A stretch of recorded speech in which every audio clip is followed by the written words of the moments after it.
프로테스탄트 성윤리 민성길 교수님의 칼럼입니다. 프로테스탄트 개혁가들이 활동하던 16세기 중반 유럽은 흑사병, 백년전쟁, 독일 농민전쟁, 오스만 제국의 팽창과 이슬람의 위협 등 수많은 역사적 격변 속에 시달리고 있었다. 그리하여 사람들의 구원에 대한 열망과 종교적 열의가 굉장히 뜨거웠다.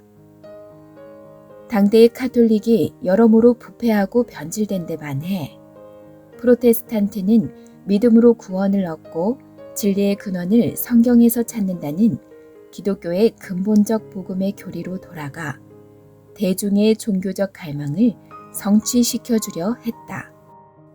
장 칼뱅은 프랑스 출신의 개신교 사상가로서 마르틴 루터와 더불어 초기 종교개혁의 양대 산맥으로 불린다.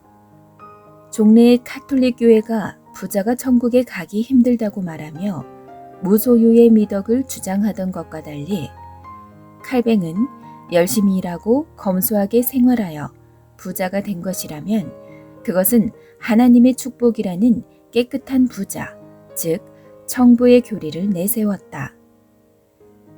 이는 막스 베버에 져서 프로테스탄티즘의 윤리와 자본주의 정신에서 비롯된 학설과 유사하다. 이런 신학 때문에 칼뱅은 도시의 상인 계층에 환영을 받았다. 칼뱅은 독신을 좋게 보진 않았지만 하나님의 복음 전파를 위해서는 독신이 더 낫다고 생각하였다. 당시 종교개혁자들은 카톨릭 사제들을 소돔 사람이라고 비난하고 있었다. 개혁자들이 같은 비난을 듣지 않기 위해서는 결혼하는 것이 바람직하였다. 그러나 그는 자신의 결혼을 서둘지 않았다. 칼뱅이 결혼 상대로 이상적으로 생각하였던 여성은 미모보다 신앙심이 깊고 정결하고 겸손 온유하며 가사를 책임지고 자신의 사역에 도움이 되는 여성이었다. 복음 설교자로서 결혼이 필요하다는 주위의 권고에 따라 그는 결혼하였다. 그러나 칼뱅은 너무 열심히 일하느라 거의 수도사 같은 생활을 하였다. 칼뱅은 결혼이 너무 행복할까봐 두려워했다고도 한다. 실제로 칼뱅은 남편으로서 책임감을 가지고 부인을 매우 소중히 하였다. 두 사람 사이에 아들이 태어났으나 불행히도 곧 죽었다. 3년 후 칼뱅이 36세 때 부인도 병으로 죽었다. 그는 부인을 평생의 반려자, 사역을 위한 믿을 만한 조력자라고 회상하였다. 이후 칼뱅은 20여 년간 재혼하지 않고 독신으로 살았다. 칼뱅의 성에 대한 생각은 확고하였다. 어거스틴, 아퀴나스, 루터 등과 유사하나 더 엄격하였다. 현대인이 보기에는 그의 성에 대한 생각은 매우 금욕적이다. 그의 이러한 가치관은 이후 수백 년간 장로교회를 통해 서구 성문화에 큰 영향을 미쳤다. 그는 인간은 남녀로 창조되었고 남녀는 영적으로 그리고 성적으로 동등하다고 보았다. 예를 들면 당시 제네바에서 그는 이혼이나 간음 사건에서 남녀 모두를 꼭 같이 다루었다.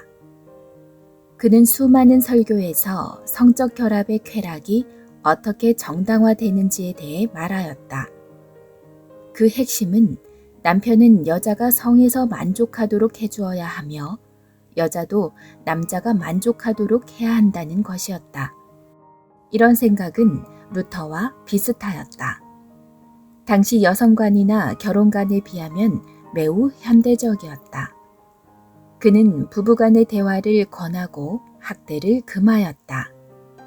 결혼은 개인의 선택이라기보다 사회구조적 기능을 하기 때문에 사전에 부모의 허락과 축복을 받아야 한다고 했다. 그는 인간의 성은 원죄로 말미암아 죄성이 있지만 오로지 결혼을 통한 성만은 자식을 생산하기 때문에 그 죄를 용서받는다고 하였다. 이는 루터의 생각과 비슷하였다. 즉, 결혼은 인간 섹스의 죄를 막아주는 방어책인 셈이다. 인간의 성적 욕망은 강력하기 때문에 항상 죄를 범할 기회를 노린다고 보았다. 그러나 결혼이 이러한 죄를 범할 기회를 예방해 주므로 결혼은 축복이 되는 것이다. 그는 대신 부부간의 성생활도 소박하고 적절하게 절제된 것이라야 한다고 권고하였다. 당연히 칼뱅은 결혼 후의 혼외 정사는 물론 결혼 전의 성도 죄악이라 하였다. 당연히 동성애는 죄였다. 독신과 금욕은 하나님 사역에 오로지 헌신하도록 축복된 사람에게만 허락된다고 주장하며 그런 축복을 받은 사람은 극히 드물다고 하였다. 후에 그는 결혼을 시민의 의무라기보다 하나의 소명으로 보게 된다. 즉, 그는 결혼을 그리스도와 교회와의 결합에 대한 상징으로 보았다. 그런 의미에서 칼뱅은 결혼은 단순히 섹스의 목적을 달성하는 것일 뿐 아니라 아이를 낳아 기르며 상호 사랑하고 상호 돌본다는 중요한 목적이 있다고 하였다. 이러한 생각은 루터와 비슷하였다. 그는 루터처럼 결혼을 성례로 보지 않았다. 그가 성례로 인정한 것은 세례식과 성찬식 두 가지였다.